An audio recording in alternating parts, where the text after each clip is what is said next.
yet or No, anything? I haven't actually shared anything about it. This is exclusive? Yeah. This is an exclusive. Yeah, What is going on, guys? This is Jake at That Fit Friend. We are back for another Inside the Soul episode. Today I'm joined here with the founder of R.A.D.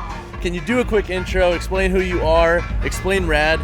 Yeah, my name's Ben Massey, and I founded R.A.D. in 2019. Before that, I worked for a streetwear brand called Bathing Ape, and then I had an affiliate from 2011. And I went to the games a couple times, and then started R.A.D., and here we are today.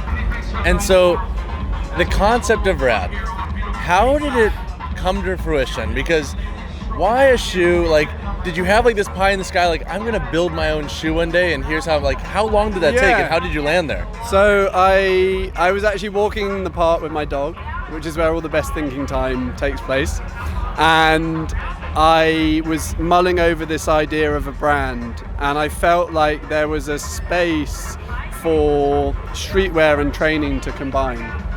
And I also then sort of looked around and saw there's shed loads of apparel brands, but very few footwear brands. And so I felt like, although it was harder to produce, actually getting recognition by producing a great shoe would be easier than producing a great pair of shorts or pants or leggings. And so that was where the journey began. Little did I know it would take 2.5, 3 years to develop. But I think since we've launched, it's actually enabled us to then accelerate our apparel development and growth anyway. Gotcha. And then, so the original, like the initial model, the R.A.D. one, like, how many iterations did you guys go through with that? I actually think we went through 13. 13? Yeah, unlucky for some. Dang. And so with the iterations, like, how long would you test each pair? Like, were there some iterations that you were like, oh, this is not it? Yeah. Were there So I'm really particular about shoes and probably obsess over them more than most, like you. And I was very sure of how I wanted the shoe to feel. And I think, when you try on a pair of shoes, it either feels great, like you just have instinct, don't you? You slip it on, you go, okay, yeah, this is good. So there was a lot of slip it on, no good. And then we'd spend 2 or 3 weeks tweaking it, and then we would send all the notes back to the factory, and then it's normally a sort of 4 to 6 week process for them to then iterate, send it back. Gotcha. And because of COVID, we couldn't travel. So normally you'd go to the factory and you'd spin iterations over a 10-day period. So you get like 10 samples over 10 days, maybe a bit less. Whereas it was taking us like 3 or 4 weeks plus shipping to get any iteration. So it's like 2-month turnaround, whereas normally be 24 hours. So that was the thing that really made the process take a long time. I'm sure that was stressful. Were there any moments in that whole process where you were like, what the hell am I doing? Like, were there any moments of your OF moment where you're like? There's been many, but I'm also a true believer that if you go for something, it'll be rained on. If you go for something, you have to go all in. Yeah. And so I never actually worried about, what am I doing? What's going to happen? I was like, I'm committed to the course, and what will be, will be. And I think when you do that, you'll find a way to make it work. Gotcha. You just have to go all in. I love it. And so with the response of the R.A.Ds, like, they've been a killer shoe for me, and I know a lot of folks mentioned that they liked it when I did my little video asking about the favorite training shoes. How has the response been in general? Like, has it been overwhelmingly positive? Have you got a lot of good feedback on it? Yeah, I'm blown away constantly by the response from people. I mean, there's just like an outpouring and a fan base that's been built around the shoe, which I didn't really anticipate. And I think this community is just so tight that when they love something, it spreads like wildfire. And I kind of had an inkling of how tight it was, but until releasing a product, I didn't really truly, appreciate that. So yeah, I've been blown away by the support. That's so cool. And then I do have a question, because I feel like starting a shoe company, it's a daunting task because you obviously need a lot of capital going into it. So going into it, like, were you ever nervous about like how much you were investing into it and building out? Because like to build out shoes, it's expensive. Yeah. So I'm like curious, like, how did you navigate that? I sold my affiliate in 2018 and basically invested all the funds from that into this. And my thought was this is like a business venture, and I wanted to get the shoe to like what they call a salesman sample, so it's like 85 to 90% there. That's pretty expensive, but then there's a tipping point where you go into commercialization, which is when you open up all the molds and all the tooling, and that was basically where I was like, oh damn, I need to raise serious cash to do this part. But I kind of knew that from the outset, so it was like double down, make sure the brand's in a really good position, make sure that 85% shoe is there, and then raise cash to then go to market. Gotcha.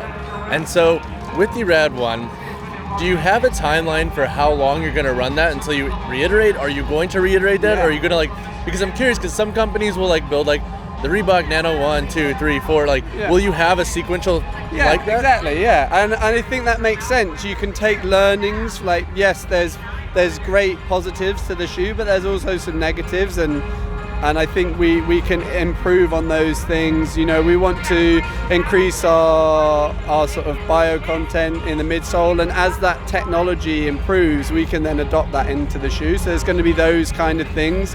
We also want to change the look of it as well, because although we take cues from the past, which are kind of classic, we also know that people's style changes. And so we want to always put a product out there that feels current and relevant in the, I guess, the market at the time. So we're thinking to begin with, we'll have the bottom part of the shoe, the tooling, will last between 24 to 36 months, and the upper will iterate on every 12 to 18 months. I love that. Yeah. So it's like kind of keeping that core DNA of the shoe without doing too much of it. Yeah. I love that. Exactly, and I think people can get carried away with trying to change too much. We want it to feel like this natural evolution, I guess, into, you know, an improved version, rather than completely like tearing up the rule book, so to speak. You want to kind of just iterate on the positives and tweak the challenges. I love it. And so you have the training shoe. Yeah. You have another shoe on the way. Yeah. Are you allowed to share what that is? Yeah. Have you like shared a lot of that on social yet or anything? No, I haven't actually shared anything about it. This is exclusive? Yeah. This is an exclusive. Yeah, so Let's get you first. It's a running shoe, and I feel like what we want to do as we introduce more product is we feel like training is our core, but we also know that lots of other sports are starting to cross over with training. And so when we introduce products, we're kind of trying to find a crossover. And so this runner, we feel like is great for the community that already support us, but is also going to enable us to bring R.A.D. to a new audience. We're using a midsole technology which is injected with nitrogen, and so you can use a really high bio content in the midsole. The other thing about it is you can actually specify your density or your hardness pretty accurately. So we're making a midsole that is for, let's say, thicker athletes, heavier people, and the idea being that a lot of running shoes are developed with super elite runners who are maybe, 130, 140 pounds. And I don't know about you, but when I run in those, I always bottom out the foam. Yeah. And so we're developing a foam that is more akin for someone who's like around the 205, 225 mark. I love it. Yeah. A running shoe for the lifter. Yeah, exactly. I love that. Yeah. So with that shoe too, like, do you have a specific type of running it will be best for, like, or speculate on, at least like good for like mid-range runs, like longer distance runs, a little bit of everything? I think this shoe is like, this should be your go-to shoe. Like, this is the one that you do your mileage in. This is like your training shoe.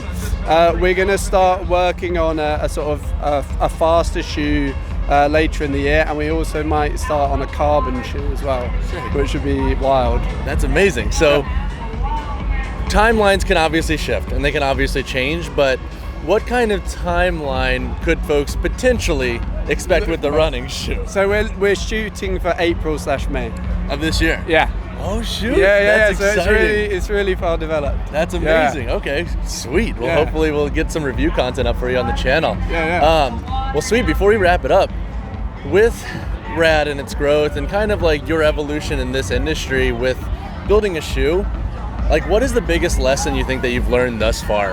Wow, so many lessons. I think you have to the biggest thing is to trust people who are specialists in their area.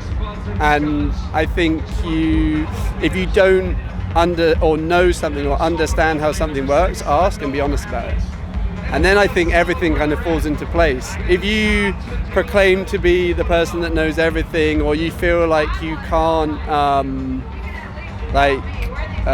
you have to save face, I think people see that you're kind of blagging it. Yeah. And it's much, if you can show some humility and say, oh, I don't know what that means, or I don't understand that, I think actually you get more out of people around you. So that would be my biggest piece of advice, is trust people around you to do what they do best. I love it. And then where can we find you? Obviously, R.A.D, and support the social channels, but like, is there any other way we could support you besides just shoes on feet? Or yeah, I mean, there's our YouTube channel, which we're trying to build this year. Awesome. We want to kind of provide, a behind the scenes look and access to our athletes, and we're hoping to add more athletes throughout the year. So it would be quite cool for fans of the sport to kind of see what's going on outside of competition. We want to build up that side of things. Awesome. Well, hey, thank you so much for coming on. I really appreciate it. I love chatting to you. Thank you. Good chat. The gulls are going to get us. Look. Gulls? Pigeon v gull war. This is our audience for our interview. This is what we bring in. Yeah, okay. I attract the pigeons. Yeah, I attack the gulls.